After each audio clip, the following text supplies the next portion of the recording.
Takže čo môže naša spoločnosť poskytnúť na tomto poli? V podstate základné hnojenie, tam MPK vidíme listovú výživu cez makro mikroelementy a špeciálne nejaké listovú výživu cielenú na kvalitu. Tomuto sa venujeme. Hovorím, firma je na trhu 12 rokov tu a krátko si poviem niečo o histórii o firme a potom konkrétne k tým produktom, čo dokážeme ponúknuť. V kontexte témy dnešného dňa, ktorá je teda ekonomika a efektívnosť, sa budem snažiť to udržať. Firma Linzer sa nachádza v Linci, je to chemicky teda výrobná fabrika, podobne ako naše družstvo a má filiálky v 6 krajinách pozdĺž rieky Dunaj, aby bola efektívna logistika, teda doprava po Dunaji hnojivami. My tiež dovážame hnojiva väčšinou loďami, to bolo efektívne. Cieľom našej firmy je ponúknuť pestovateľom hnojiva pre základnú výživu, na teda MPKčka sú to, potom ponúknuť na kvantitu produkcie a ponúknuť mikroelementy na kvalitu produkcie do všetkých polných plodín a aj špeciálnych plodín. To je hlavný cieľ spoločnosti. Tuto je to hlavné portfólio. Základný výrobok je riadok Linzer NAC, kolega z Maďarska hovoril, tá show, to sa Linci show v Maďarsku. Známy je tým tento náš riadok, že teda kvalitou na trhu si svoje miesto získal.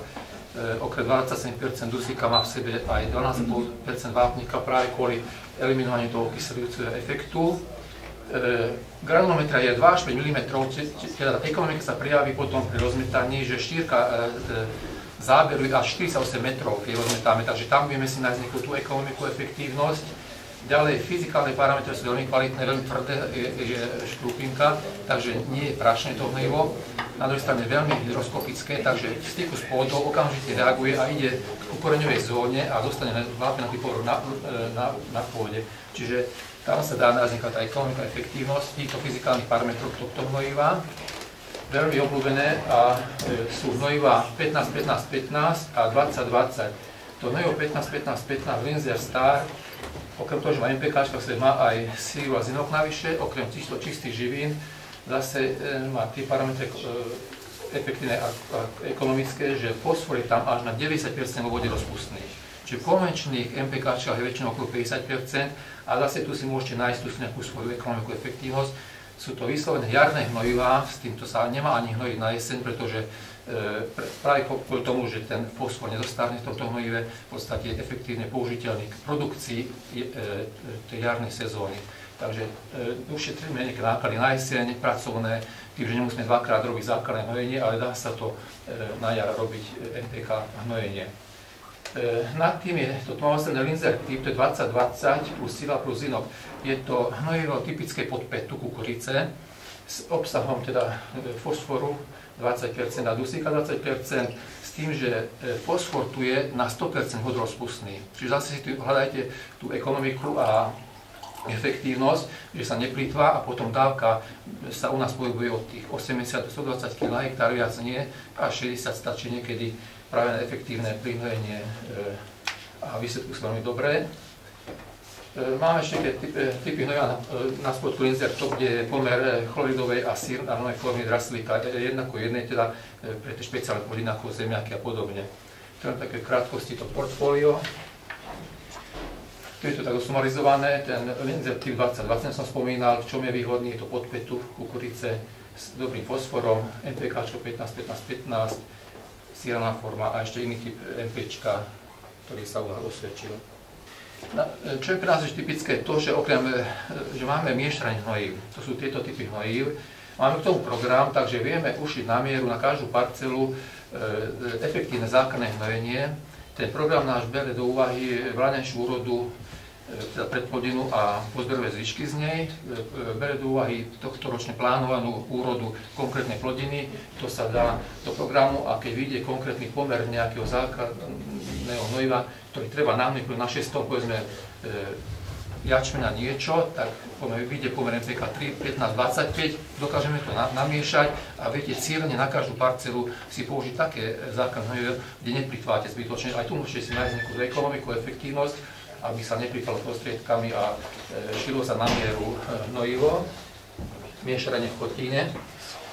Na špeciálne hnojiva Máme okolo 45 druhov a toto vlastne hlavnú bázu tvorí svoje produkty firmy Jara, čiže Hydro a iných dodávateľov. Vlastne my držíme tú zástavu Jary, lebo predtým boli teda Hydro, respektíve Jara, boli sme kúpení firmou Agrolins, takže toto je tá genéza. No a z týchto máme zákanné hnojiva, vodorozpustné mikroelementy. Takže základné hnojiva, každý pozná, kto robí špeciálne plodiny, hydrokomplex, je to niečo ako cerit, bol voľakedy, ale to efektívnejšie. Zase z toho dôvodu, že fosfor je tam na 80% vode rozpustný a je v polyfosfádovej forme, to znamená, že eliminuje pôvodné vplyvy a vlastne tam ten fosfor sa dá veľmi efektívne využiť a neplýtva sa, takže toto hnojivo veľmi obľúbené, špeciálny plodín, zeleniny, zemiak a podobne. Tropikol to je riadok vápenaty, to je vlastne klasická 15 dosyčná vápenaty. EGMX je celosvetovo najrozšírenejšie hnojivo pri pestovaní priesad. Je to hnojivo na dopestovanie priesad. Za tých 4 až 8 týždňov, čo máte priesady v skleníkoch, efektívne vám dodá základnú živinu. Vyzerá patentka poznací síran granulovaný nitrabor, je to isté, čo 15 riadok a obohatený obor. No a v vode rozpustné sú naše známe kryštálony, tam je 9 druhov, zase podľa rôzne potreby rastlín, MPK sa menia a mikroelementy sú v tom. Dusičná vápenaty, dusičná draselný, síran draselný práškový, to všetko je pre špeciálne plodiny, skleníky, respektíve sady zeleniny. Mikroelementy máme takisto, pokiaľ treba teda dosiahnuť kvalitu a cieľene to dodať včas v kombinácii s nejakými tankmixami, s pesticídmi, tak veľmi osvedčený je síra, bor, efektívne vieme pridať molybdén. Molybdén sa u nás osvedčil, keď to takto vyťahneme, pri znižovaní obsahu dusíka, pri sadovnickom jačmeni, to dávame ako do pozornosti, dokážeme s ním stiahnuť o 0,5% až 1% potenciálne obsah dusíka tých látok, v tom prípade, keď hrozí, že bude vysoký obsah dusíka a teda máme záujem dopestovať sadovnický jačmeň, takže túto prvú pomoc máme a vieme pružne reagovať. Posledná skupina fosfiniacké mikroelementy, to sú z Anglicka, je to zase skupina Jara. Tam vieme dať jedno monozložkové hnojivá, zinok 700 g na liter, mangán, meď, to všetko na kvalitu kukurice, obilovín a podobne, ale sú tam aj komplexy, ako ten gramitrel, brasitrel, ktoré sú šité na mieru pre obiloviny, respektíve olejniny. Takže sa dá dodať už komplex s jedným preventívnym zásahom, sa dodá tej rastline, a to väčšinou použije tí pestovateľia, ktorí sú tí kvalitnejší a nebudia si investovať do tej výroby, pretože vedia, že sa to opláca, tak tam dá takýto komplex dusík, horčík a 3 mikroelementy, zinok, mangán, meď, to je ten gramitrel. Okrem toho, že majú vysoké obsahy čistých živín, okolo 700 g na liter, teda veľmi vysoké koncentrácie, majú ešte aditíva, ktoré zase umožňujú elegantné použitie a 4 také zmáčadlo, absorpčné, adhezné činidlo a disperzné. To znamená, že sa veľmi elegantne s tým pracuje a dá sa preventívne, je to dlhopôsobivý účinok, dať rastline vtedy, keď potrebujeme v tankmixe s pesticídmi a nemusíme cieľene časovať dávky. Čiže toto zase všetko hovorím kvôli tomu, aby som teda vyzdvihol tú efektívnosť a ekonomiku aplikácie hnojív.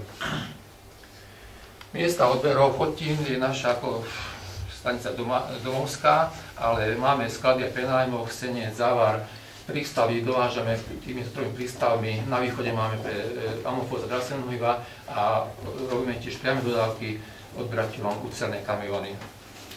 V krátkosti už len prebehneme, teda, že čím sú výhodné tie lincácké hnojiva a čím sú iné od ostatných.